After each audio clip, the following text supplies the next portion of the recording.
वज़ीर क़ानून आज़म नज़ीर तारड़ ने पैगाम दिया है कि अदालतें पार्लियामान को ना बताएं कि हुकूमत कैसे चलानी है, क्योंकि ये ना रस्म है ना इनकी मंशा।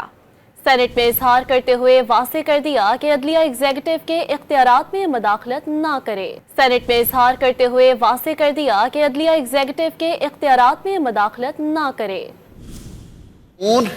और रूल्स पहले आते हैं, कोर्ट्स के डिसीजन ज़रूर आए, लेकिन एग्जेक्टिव मैटर्स में कोर्ट्स के इस तरह के जनरल डायरेक्टिव्स के जी हुकूमत इस तरह से चलानी है, ये ना रस्म है ना रवायत है ना ये आइन की मंशा है। क्योंकि हम कहते हैं 3 कंपार्टमेंट्स हैं, अदलिया है, इंतज़ामिया है, मुकन्ना है।